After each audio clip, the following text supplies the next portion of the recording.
نحمده ونصلي ونسلم على رسوله الكريم أما بعد. قال الله تبارك وتعالى: أعوذ بالله من الشيطان الرجيم. بسم الله الرحمن الرحيم. والذين جاهدوا فينا لنهدينهم سبلنا وإن الله لمع المحسنين. صدق الله مولانا العظيم. اللهم صل على سيدنا ونبينا وحبيبنا وقرة أعيننا محمد وعلى آله وأصحابه وبارك وسلم. میرے محترم دوستو، ہر کلمہ گو مسلمان پر اس کی حیثیت اور اس کے علم کے مطابق دین کی محنت کرنا ضروری ہے، ہر کسی کے لیے. ایسا نہیں ہے کہ دین کی محنت صرف علماء پر ہے، ایسا نہیں ہے کہ دین کی محنت صرف دینداروں پر ہے یا تبلیغ والوں پر ہے. ایسا بھی نہیں ہے کہ دین کی محنت صرف مسجد مدرسے خانقاہوں والوں پر ہے. دین کی محنت ہر آدمی پر جو حضور صلی اللہ علیہ وسلم کا امتی ہے، جس نے کہا اشہد ان لا الہ الا اللہ واشہد ان محمدا عبدہ ورسولہ، اس کے اوپر دین کی محنت اپنے علم اپنی ہمت کے بقدر کیا ہے؟ ضروری ہے. اس کے بغیر کوئی چارہ نہیں ہے. آج کل ہمارا ذہن یہ بن گیا کہ میں تو دکاندار ہوں،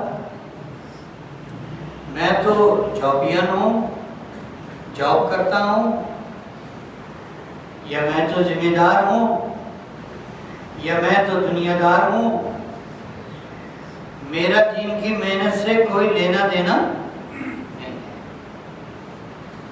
دین کی محنت ہے کیا؟ دین کی محنت ہے کیا؟ یہ سمجھ لیں. دین کی محنت ہے کیا؟ آسان اور مختصر لفظوں میں اللہ اور اس کے رسول کی جو بات آپ نے سیکھی ہے وہ آگے لوگوں کو سکھائیں. اس لیے میں نے پہلے عرض کر دیا، ہر آدمی پر فرض ہے، ضروری ہے، اور اس کے علم اور اس کی حیثیت کے بقدر.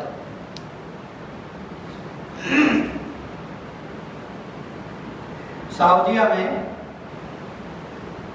تبلیغ کی محنت کرنے والوں نے ایک ٹیکسی ڈرائیور کو پکڑ لیا. کہتے ہیں نا کہ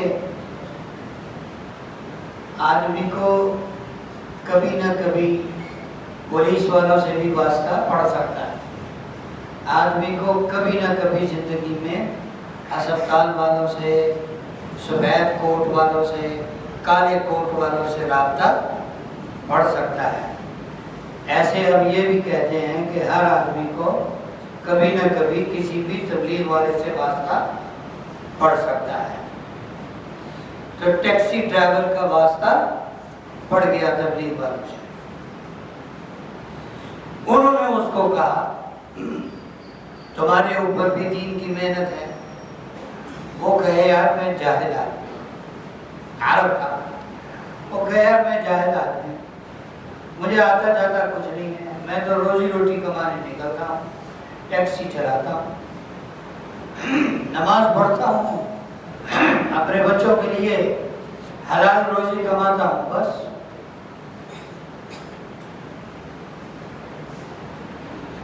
تو اس کو وہ عقل والے تھے، سمجھ والے تھے، حکمت اور دانائی اللہ نے انہیں دی ہوئی تھی.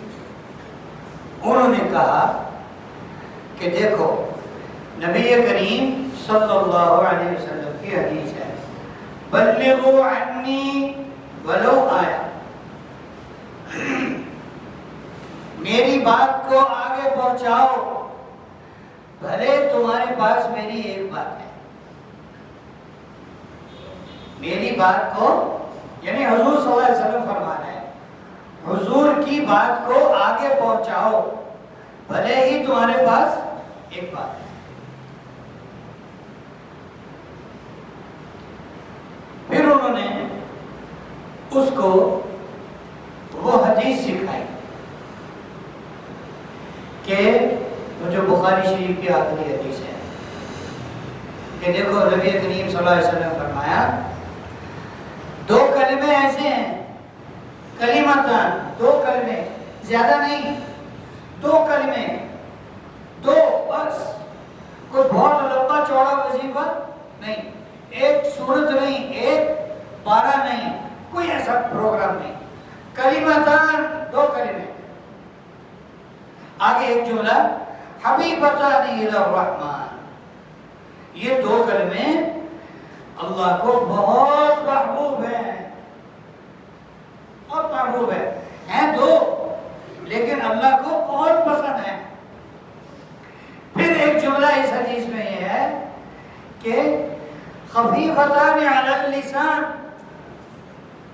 خفیفتان علی اللسان، پڑھنے بہت آسان ہے، ہر کسی کی زبان پر چڑھ سکتے ہیں.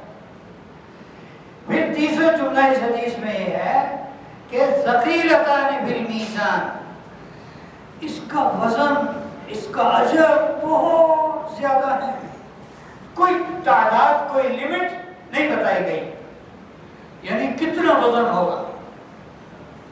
پھر آگے جملے بتائے گئے سبحان اللہ و بحمدہ، سبحان اللہ العظیم، یہ دو کلمے ہیں. انہوں نے کہا تم یہ سیکھ لو، ہر ٹیکسی میں بیٹھنے والے کو یہ بتاؤ. شروع رکھ دو، یار تو بہت آسان کام ہے. کیوں جی یہ آسان ہے؟ اس حد تک تو آسان ہے یار. اچھا سیکھ لیے. اب جو بھی اس کی ٹیکسی میں بیٹھتا، جو بھی اس کی گاڑی میں بیٹھتا، اب اس کو پہلی بات کہتا دیکھو ہمارے اوپر دعوت اور تبلیغ فرض ہے، واجب ہے، ضروری ہے، ہمارے علم اور ہمت کے طاقت کے وقت. اللہ کے نبی نے ارشاد فرمایا کہ تمہیں میری ایک بات بھی پتہ لگے وہ آگے بتاؤ. پھر کہتا مجھے ایک بات پتہ ہے میں تمہیں بتا رہا ہوں. پھر یہ حدیث سناتا ہوں ان کو کہ دیکھو دو کلمے ایسے ہیں جو اللہ کو بہت محبوب ہیں، جو زبان سے پڑھنے آسان ہیں اور جن کا اجر بہت زیادہ ہے، میزان میں بہت بھاری ہے. اور وہ سبحان اللہ و بحمدہ، سبحان اللہ العظیم، یہ پڑھو. بہت ساروں کو بتایا. خدا کی قدرت، اس کا ایک دفعہ ایکسیڈنٹ ہوا، اس کو بہت شدید چوٹیں آئیں اور وہ کوما میں چلا گیا. بہت دن، بہت مہینے، بہت ہفتے کوما میں رہا، بے ہوش رہا. ایک دن اچانک اٹھا اور سارے وارڈ کو اکٹھا کر لیا، سارے اسٹاف کو اکٹھا کر دیا اور پھر کہا دیکھو حضور صلی اللہ علیہ وسلم کا ارشاد ہے بلغوا عنی ولو آیا، تمہیں میری ایک بات بھی پتہ ہو تو اس کو آگے پہنچاؤ. مجھے ایک بات پتہ ہے وہ سن لو، کلمتان حبیبتان الی الرحمن، خفیفتان علی اللسان، ثقیلتان فی المیزان، سبحان اللہ و بحمدہ، سبحان اللہ العظیم، اور جان نکل گئی. دین کی محنت کے ساتھ جڑنا دین کی کسی محنت کے ساتھ کسی قدر جڑنا. اصحاب کہف تھے نا، سن رکھا کے ساتھ اصحاب کہف، وہ کہف غار کو کہتے ہیں. وہ غار میں کیوں گئے تھے؟ اپنا ایمان بچانے نا. وہ غار میں کیوں گئے تھے بھائی؟ اپنا ایمان بچانے. ہمارے حضرت جی دامت برکاتہم علیہ فرمایا کرتے ہیں ابھی بھی کہف ہیں، کسی نہ کسی کہف میں جا لگو، کہیں نہ کہیں اپنی جگہ بنا لو، کسی خانقاہ کے ساتھ جڑ جاؤ، مسجد مدرسے کے ساتھ جڑ جاؤ کسی حد تک. اب مسجد کے ساتھ تو تعلق جوڑنا آسان ہے نا، کیوں جی؟ حدیث میں ہے من عرف المسجد عرفہ اللہ، جو مسجد سے محبت کرتا ہے اللہ اس سے محبت کرتے ہیں. جو جتنی دفعہ مسجد میں دنیا میں آیا ہوگا اتنی دفعہ اللہ اس کی اسپیشل دعوت کریں گے جنت میں اپنے پاس. جو 1 کروڑ دفعہ مسجد میں آیا تو جنت میں جو اور کھانے پینے چلیں گے 1 کروڑ دفعہ اللہ اپنے پاس سے اس کی دعوت کریں گے جنت میں. یہ ہے مسجد سے جوڑنا، یہ کہف ہے. دعوت و تبلیغ کے کام سے جڑنا یہ کہف ہے. اس سے کیا ہے؟ ایمان کی حفاظت ہے.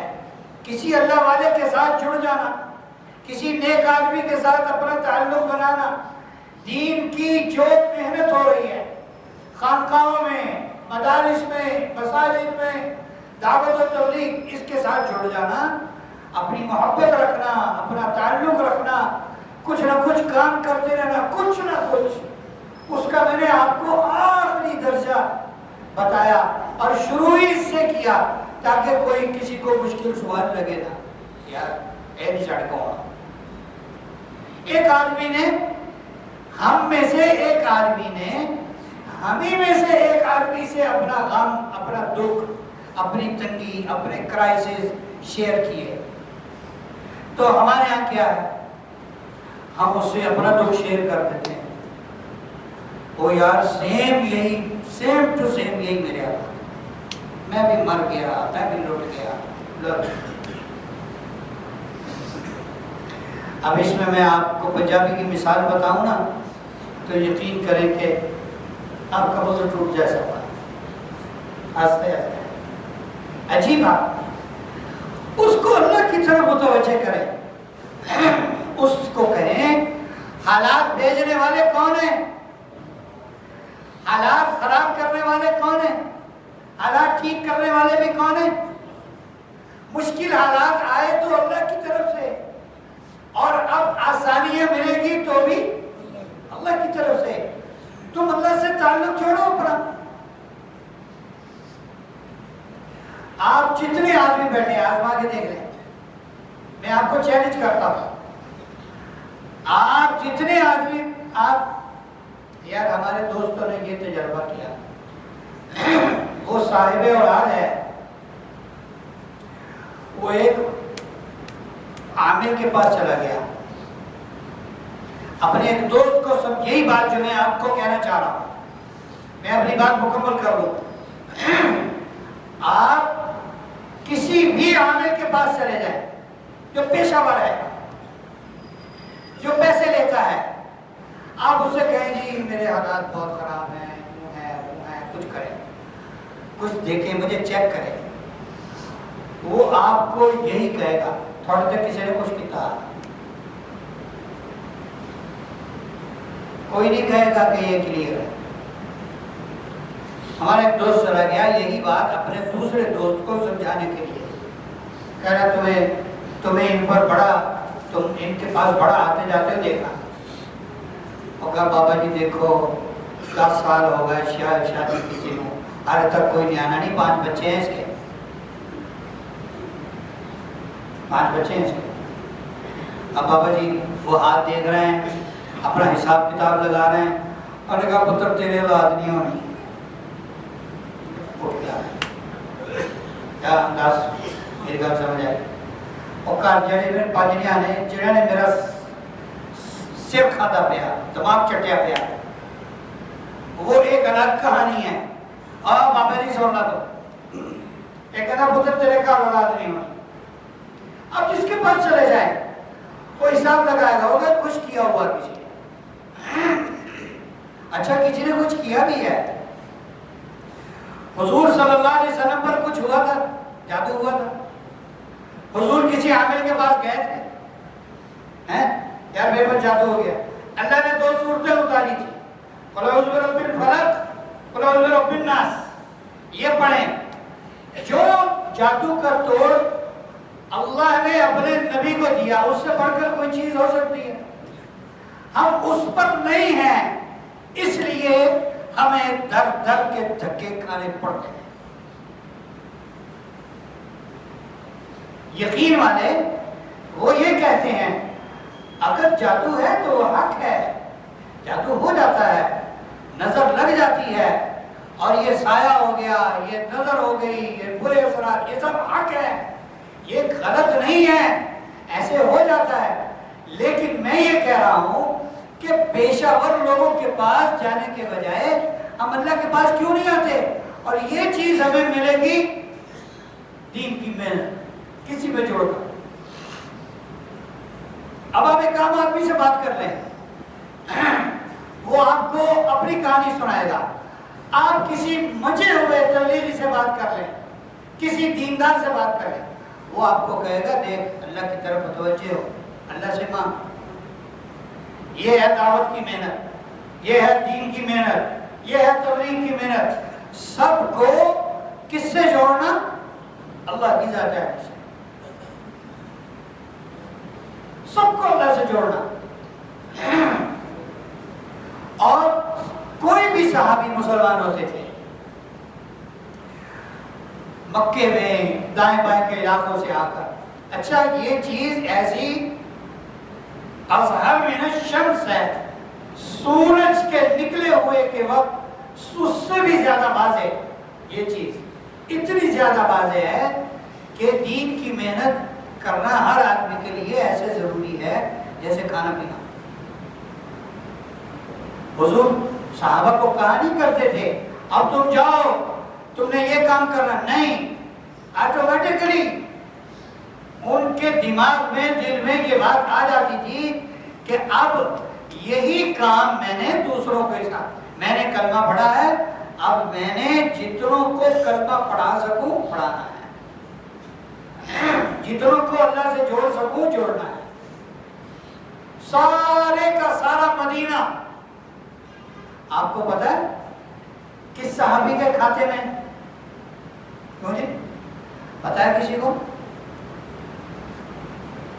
حضرت مصعب بن عمیر رضی اللہ تعالی ایک اور بات عرض کروں دین کی محنت کرتے ہوئے تکلیفیں بھی آئیں گی لیکن آج کل وہ تکلیفیں نہیں ہیں جو پہلے آ گئی بنیاد میں جو چلا جاتا ہے وہ چلا جاتا ہے اور اب یہ جو پتھر اور جو بجر اور جو اینٹیں یہاں اس عمارت کی بنیاد میں ہیں ان کو پتہ نہیں کبھی پانی ملتا ہے یا نہیں ان کو پتہ نہیں کبھی ہوا لگتی ہے یا نہیں یہ جو بلڈنگ کھڑی ہے یہ سب کو نظر سارے اس کی تعریف کرتے ہیں یہ جو بلڈنگ ہے کس کے سر پر کھڑی ہے بنیاد کے اب وہ تکلیفیں نہیں ہیں اب تو بہت بات آگے بڑھ چکی ماشاءاللہ بہت بات آگے بڑھ چکی ہے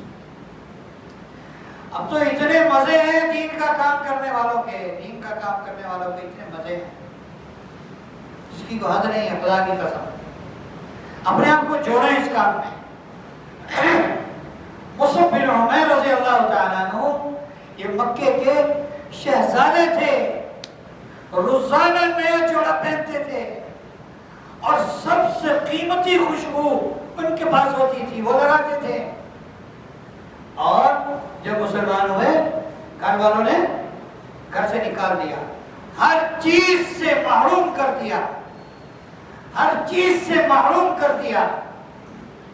اب بعض اسلام لانے والے صحابہ ایسے بھی تھے کہ ان کو مرتے وقت کفن بھی ان کے پاس اپنا نہیں تھا، لیکن وہ اس سے پیچھے نہیں ہٹے۔ مصعب بن عمیر رضی اللہ تعالیٰ عنہ کو حضور اکرم صلی اللہ علیہ وسلم نے مدینہ منورہ سے کچھ لوگ 2 سال یا 3 سال حج کے موقع پر آ کر مسلمان ہوئے، ان کے تقاضے پر حضور صلی اللہ علیہ وسلم نے مصعب بن عمیر کو مدینہ منورہ بھیجا۔ حضور کے ہجرت فرما کر مدینہ منورہ آنے سے پہلے سارا مدینہ مسلمان ہو چکا تھا تقریباً۔ اتنی محنت کی، اتنی محنت کی، اور دین کی محنت کرنے والوں کے لیے ایک بات انتہائی ضروری ہے، تحمل، تحمل، برداشت۔ ہر کسی کی بات چل کوئی بات، اس نے ایسے کہہ دیا، اس نے ایسے کہہ دیا، چکر ایک عام آدمی سور پورے کا پورا کھا جائے گا، اس کو کچھ نہیں کہتے، کسمانوں کھا کے کھاتا رہے سامنے کی۔ مولوی کے گھٹنے کے نیچے مکھی بھر جائے نا، کہتے ہیں مکھی اور کھاتے رہے، پھانسی ہونی چاہیے اس کو۔ اتنے تنگ نظر ہیں ہم، اس لیے کہتے ہیں کہ دین کا کام کرنے والوں کو کیا ہونا چاہیے؟ تحمل والا ہونا چاہیے۔ حضرت معاذ بن جبل رضی اللہ تعالیٰ عنہ کو جب حضور صلی اللہ علیہ وسلم نے یمن کی طرف گورنر بنا کر روانہ فرمایا، کیا ارشاد فرمایا؟ اے معاذ، دیکھنا، لوگوں کو خوشخبریاں سنانا، بشروا ولا تنفروا، لوگوں کو خوش رکھنا، لوگوں کو متنفر نہ کرنا، یسروا ولا تعسروا، لوگوں کے لیے آسانی پیدا کرنا، لوگوں کو مشکل میں نہ ڈالنا، لوگوں کو مشکل میں نہ ڈالنا۔ یہ چیزیں سیکھ کر آگے بڑھ، اصل میں ہم نے دین کو سیکھا نہیں، اس لیے ہم سمجھتے دین بہت مشکل ہے۔ اللہ کی قسم، جو زندگی ہم گزار رہے ہیں بے دینی کی، دین کی زندگی اس سے کئی درجے آسان ہے۔ کل ایک خبر شاید آپ نے سنی ہوگی، میڈیا پر بہت وائرل ہوئی، کل خوانی پر 2 بھائیوں کا جھگڑا ہوا خرچے پر، باپ کے کل پر۔ کل خوانی ہمارے ہاں تو نہیں ہے، کل خوانی بعض لوگ کرتے ہیں، اچھا بھائی ٹھیک ہے۔ کل خوانی کے خرچے پر 2 بھائیوں میں آپس میں جھگڑا ہوا، ایک نے دوسرے کو قتل کر دیا۔ یہ الیکٹرانک میڈیا پر خبر میں نے سنی، کیا یہ دین ہے؟ حضور نے فرمایا اذان دینے پر اتنا اجر ہے، اگر پتہ لگ جائے تو تلواریں چل جائیں، پہلی صف میں کھڑے ہونے پر اتنا اجر ہے، اگر لوگوں کو پتہ لگ جائے تلواریں چل جائیں۔ لیکن ہم لوگ آتے ہیں، پہلی صف خالی ہوتی ہو پیچھے بیٹھتے ہیں، کیوں؟ اگلی صف میں بیٹھیں گے تو یار دیر سے نکلیں گے، وہ پیچھے دروازے کے پاس بیٹھیں گے، ادھر سلام پھیرا ادھر پائے، چل فٹافٹ، ہمارا دل لگتا ہی نہیں، بس دین سیکھا ہی نہیں ہے، نہ دین سیکھا، نہ دین سے کوئی تعلق، نہ دینداروں سے کوئی تعلق، نہ جس نے دین بھیجا اس سے تعلق۔ مسجد نبوی میں ہے، یہ ہم نے نہ سیکھنا کتنا ہمیں نقصان دے رہا ہے۔ مسجد نبوی میں اب تو ریاض الجنہ میں جانا کتنا مشکل ہو گیا، ریاض الجنت میں آدھا گھنٹہ بمشکل ملتا ہے، آدھا گھنٹہ موبائل ہاتھ میں پکڑ کر موویاں بناتے رہتے۔ ابے تیرے ریاض الجنہ جانے میں تجھے کیا فائدہ ہوگا یار؟ یہ جتنی چیزیں جو تم نے اپنے موبائل میں لی ہیں، کیپچر کی ہیں، یہ ساری چیزیں تمہیں، بلکہ اس سے بھی باریک باریک چیزیں تمہیں نیٹ پہ پڑی ہوئی مل جائے گی، نکال لو وہاں سے، اپنا وقت قیمتی بناؤ وہاں جا کر۔ کیوں یہ کام کیوں کرتے ہیں؟ ہمیں سیکھا نہیں، ہمارے دل میں کوئی اہمیت ہی پیدا نہیں۔ اس کے لیے جو محنتیں ہو رہی ہیں ان کو فضول مت سمجھیں، مرنے کے بعد پتہ لگے گا کہ سارا کچھ یہی تھا، اللہ کی قسم، مرنے کے بعد پتہ لگے گا۔ خواجہ عزیز الحسن منصور رحمۃ اللہ علیہ بڑے بزرگ گزرے، بڑے پڑھے لکھے تھے، بہت زیادہ پڑھے لکھے تھے، تھانوی رحمۃ اللہ علیہ سے تعلق ہو گیا، اور وہ 100 سال پہلے ان کو، وہ اتنے پڑھے لکھے تھے، ان کو حکومت کی طرف سے گاڑی ملی ہوئی تھی۔ آپ سوچ سکتے ہیں ان کا کتنا بڑا مرتبہ ہوگا دنیا داری کے خلاف۔ وہ بہت بڑے شاعر بھی تھے، ان کا ایک شعر ہے بڑا مزے کا ہے، فرماتے ہیں بند کی میں نے آنکھیں تو میری کھل گئی آنکھیں، بند کی میں نے آنکھیں تو میری کھل گئی آنکھیں، کیا تم کو بتاؤں کیا کیا مجھے نظر آیا۔ یہ جو ابھی جو ہماری آنکھیں کھلی ہوئی ہیں نا، یہ کھلی ہوئی نہیں ہے، یہ بند ہے، ہمیں ابھی نظر آنے والی چیزیں ابھی نظر نہیں آ رہی، نظر نہیں آ رہی۔ جب آنکھیں بند کریں گے نا پھر فرشتے نظر آئیں گے، کہ موت کی آنکھیں، موت آئے گی آنکھیں بند ہوں، پھر فرشتے نظر آئیں گے، اور پھر وہ دیکھے گا کہ میرے لیے رحمت کے فرشتے آئے ہیں یا عذاب کے فرشتے آئے ہیں، اور جو اس وقت آ گئے پھر وہ انہیں واپس نہیں بھیج سکے گا۔ اس لیے دین کے ساتھ تعلق جوڑے۔ یہ جو اجتماعات ہیں، ابھی نومبر میں اجتماع ہو رہا ہے، تو اجتماع ہو رہا ہے، اس میں جانا ہے۔ ایک صاحب گئے 3 دن اجتماع کے لیے، صرف زندگی میں 3 دن اجتماع میں لگائے، ڈاکٹر تھے، ادھر رفیق کالونی میں یا گلستان کالونی میں کہیں رہتے تھے، وہ کہتے ہیں اپنی زندگی میں صرف یہ 3 دن لگائے، اجتماع پر گیا، 3 دن لگانے کے بعد وہ کہتے ہیں میں 40 سالہ ڈاکٹر تھے، 40 سال زندہ رہا، 40 سال میں سروزہ لگانے کے بعد 40 سال میں میری کوئی نماز قضا نہیں، اس کے بعد میں کبھی کہتے اللہ کے راستے میں نہیں گیا۔ وہ یار اتنا فائدہ ہے اس کا، اس کو معمولی سمجھتے ہیں، اس کو ہم معمولی سمجھتے ہیں اور اگنور کر دیتے ہیں۔ تھوڑے سے پیسے لگیں گے، تھوڑی مشکل ہوگی واش روموں کی، تھوڑا سونے وونے میں مشقت ہوگی، تھوڑی مٹی ہوگی، لیکن آخرت میں جو ہم اس کے بدلے میں دیکھیں گے وہ کسی آنکھ نے دیکھا نہیں ہوگا اور کسی کان نے سنا نہیں ہے، کسی کے دل پر اس کا واہمہ اور خیال بھی نہیں گزرا۔ اللہ رب العزت ہمیں ان باتوں پر عمل کی توفیق